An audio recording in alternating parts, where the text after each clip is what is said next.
ये कहानी है बदले की, उस आदमी की जो आखिरी सांस तक लड़ता है। ये है रैम्बो लास्ट ब्लड। ये कोई आम सिपाही नहीं था, ये था जॉन रैम्बो, एक ऐसा आदमी जिसने पूरी जिंदगी जंग में गुजारी और फिर एरिज़ोना में अपने बाप के फार्म हाउस में अपनी पुरानी दोस्त मारिया और उसकी पोती गैब्रिएला के साथ जिंदगी गुजार रहा है। गैब्रिएला इसे बाप की तरह चाहती है। रैम्बो ने उसकी तरबियत की क्योंकि रैम्बो का कहना है दुनिया में बहुत ज्यादा बुराई है और वो चाहता है कि गैब्रिएला सेफ रहे। एक रात गैब्रिएला रैम्बो से कहती है कि मुझे अपने बाप से मिलना है जो कि मैक्सिको में रहता है। रैम्बो सख्ती से उसे मना करता है कि वो आदमी उसे छोड़कर गया था और वो बदलने वाला नहीं, लेकिन गैब्रिएला इसकी नहीं मानती और मैक्सिको चली जाती है। मैक्सिको के गंदे, तंग और शोर से भरे इलाके में गैब्रिएला अपने बाप से मिलती है और वो बेरहमी से कहता है कि मैंने तुम्हें कभी नहीं चाहा, चली जाओ यहाँ से।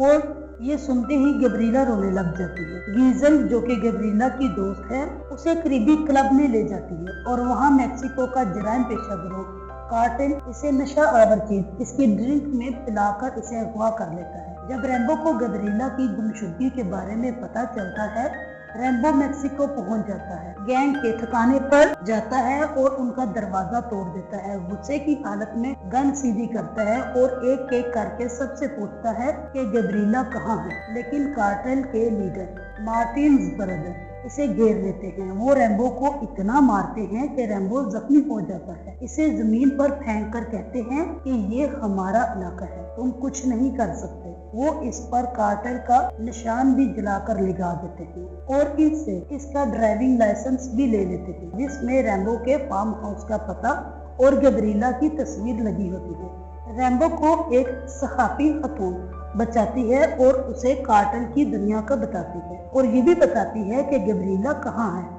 और किस हालत में है और ये कि इसके साथ क्या किया गया है। रैम्बो जख्मी होने के बावजूद उनके ठिकाने तक जाता है और गैब्रिएला को वहां से लेकर अपनी कार में यूएस मतलब अपने घर की तरफ चलता है, मगर गैब्रिएला इसकी गाड़ी में ही दम तोड़ देती है। एक और दुख रैम्बो के अंदर जन्म लेता है, मगर चेहरे पर खामोशी, न आवाज, सिर्फ खामोश आंखें और अंदर एक इंतकाम। रैम्बो वापस अपने रेंज पहुंचकर तहखाने के टनल्स में नाकाबिले यकीन जाल बनाना शुरू कर देता है।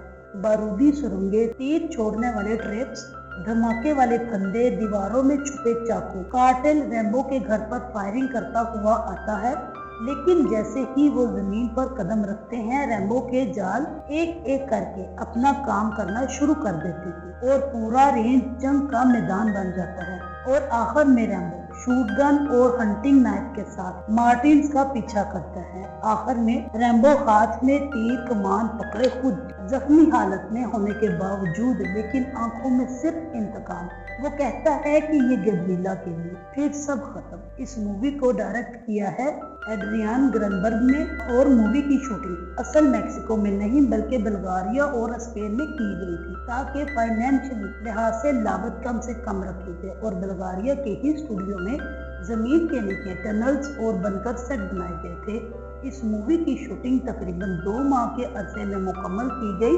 वो घर जहां रैम्बो रहता है वो बुल्गारिया के विटोशा नेशनल पार्क में एक काम करने वाले घोड़ों के फार्म पर बनाया गया था और इसकी लकड़ी और डिजाइन ऐसा था कि वो बरसों पुराना महसूस होता था।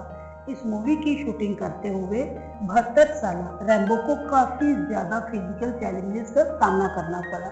$50 मिलियन में बनने वाली इस मूवी ने $90.5 मिलियन का कामयाब बिजनेस किया। मूवी स्क्रिप्ट के मुताबिक रैम्बो को एंड में खत्म हो जाना था, मगर सिल्वेस्टर स्टालोन ने इस स्क्रिप्ट में तब्दीली लाकर खुद को एंड तक जिंदा रखा। आपको ये मूवी कैसी लगी? अपनी कीमती राय का इजहार नीचे कमेंट बॉक्स में जरूर कीजिएगा। मिलते हैं अपनी अगली वीडियो में। Good bye.